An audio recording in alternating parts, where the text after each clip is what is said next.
আসসালামু আলাইকুম। একটা ছবি দেখাই। দেখতে পাচ্ছেন জ্ঞান হারানোর অভিনয়। গল্পের ফাঁদে ফেলে প্রতারণা যার পেশা। তো মানুষ একটা ব্যবসা বা প্রতারণা ধরার আগে একটু বিবেক জ্ঞান বুদ্ধি খাটিয়ে করা উচিত।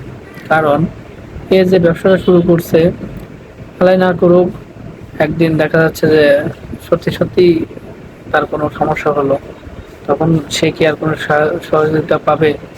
পাবে না তো। কারণ এর প্রতারণার কারণেই মানুষের বিশ্বাস নষ্ট হয়ে যাবে। এই লোকটার নিয়ে একটি পোস্ট দেখলাম। যে পোস্ট করেছে সে বলল এই লোকটাকে নাকি সেও 500 টাকা দিয়েছিল।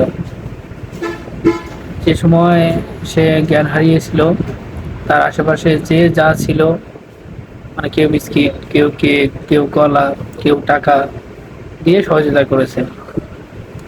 তখন তাকে বিশ্বাস করেছিল, দিয়েছে, কিন্তু দেওয়ার পরে যে বিশ্বাসটা নষ্ট হয়ে গেল, এরপরে আপনি, আমি বা অন্য কেউ, যে কোনো মানুষ যদি এরকম অসুস্থ হয়, আল্লাহ না করুক, যদি অসুস্থ হয়ে পড়ে, মানুষের বিশ্বাস নষ্ট হওয়ার পরে কিন্তু তখন আর কেউ সহায়তা পাবে না। কে কখন কিভাবে অসুস্থ হয় সেটা কেউ বলতে পারে? কেউ তো বলতে পারে না।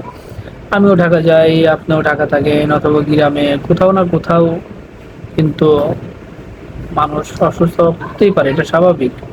কারণ মানুষ তো জানে না যে কে কখন অসুস্থ হবে। ছোট সময় একটা বই গল্প পড়েছিলাম, একটা বাঘের গল্প, যে মানুষের ঘুম ভাঙাবে কিভাবে, ডিস্টার্ব করবে, মানে ঝামেলা করবে, মহল্লায় ঘুমাতে দেবে না। তাই সে বাঘ বাঘ করে চিল্লাপাল্লা করতো। একদিন, দুই দিন, তিন দিন মানুষ বিশ্বাস করেছে। তারপরে যেদিন সত্যি সত্যি আসছে, সে সময় কিন্তু আর কেউ বিশ্বাস করেনি। তখন ঠিকই তাকে বাঘ খেয়ে চলে যায়।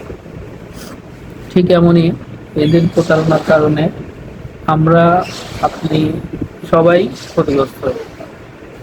এর আগে কয়েকটা ভিডিওতে দেখছি, কয়েকটা ভিক্ষুককে দেখছি ভিডিওতে, যে এমন প্রতিবন্ধী, মানে শারীরিক অক্ষমতার দেখাচ্ছিল যে তাকে সহযোগিতা না করলে নিজেকে অপরাধী বোধ মনে হবে। এলাকার লোকজনের সহযোগিতায় অথবা কিছু ইউটিউবারদের কারণে পরে দেখতে পেলাম যে তারা একদম সম্পূর্ণ সুস্থ। এরা তাদের ব্যবসা। তো এইভাবে মানুষের যদি বিশ্বাস নষ্ট হয়ে যায়, তখন কেউ আর সহযোগিতা করবে? করবে না তো।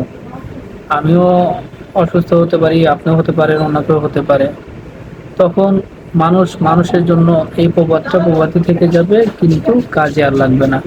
মাঝে মাঝে তো দেখা যায় যে কতজন অসহায়, এরকম অসহায় অনেকজন আছে, সত্যিই আছে, কিন্তু তারা সহায়তা পায় না, কারণ মানুষের বিশ্বাস নষ্ট হয়ে গেছে। আমিও অনেকের সহায়তা করি না, আপনিও হয়তো অনেকে করেন না, কারণ বিশ্বাস হয় না। এমনও অনেক মানুষ আসে যে প্রকৃতই সে দরিদ্র বা দুঃখী, কষ্টের একজন মানুষ, কিন্তু এইসব প্রতারকদের কারণে আমরা তাদের প্রতি আর বিশ্বাস করি না।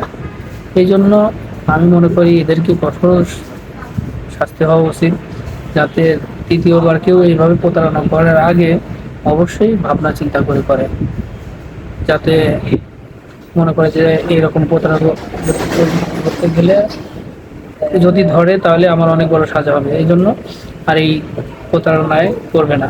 আর না হলে কিন্তু দিনে পর দিন যত যাবে, আপনি হয়তো ভুক্তভোগী হবেন, না আমি হবে, না অন্য কেউ হবে। এই জন্য আমি চাই এরকম প্রতারকদের অনেক বড় সাজা হোক, না হলে মানুষ মানুষের জন্য আর থাকবে না, এটা প্রবাদী থেকে যাবে।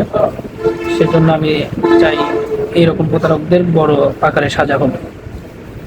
তো আশা করি সবাই ভালো থাকবেন, সুস্থ থাকবেন, চোখ কান খোলা রেখে চলবেন, প্রতারকদের হাত থেকে সাবধানে চলবেন। আমি আপনার সবাই যেন ভালো থাকি, আল্লাহ সবাইকে সুস্থতা নিয়ে দান করুক। সবাই ভালো থাকবেন।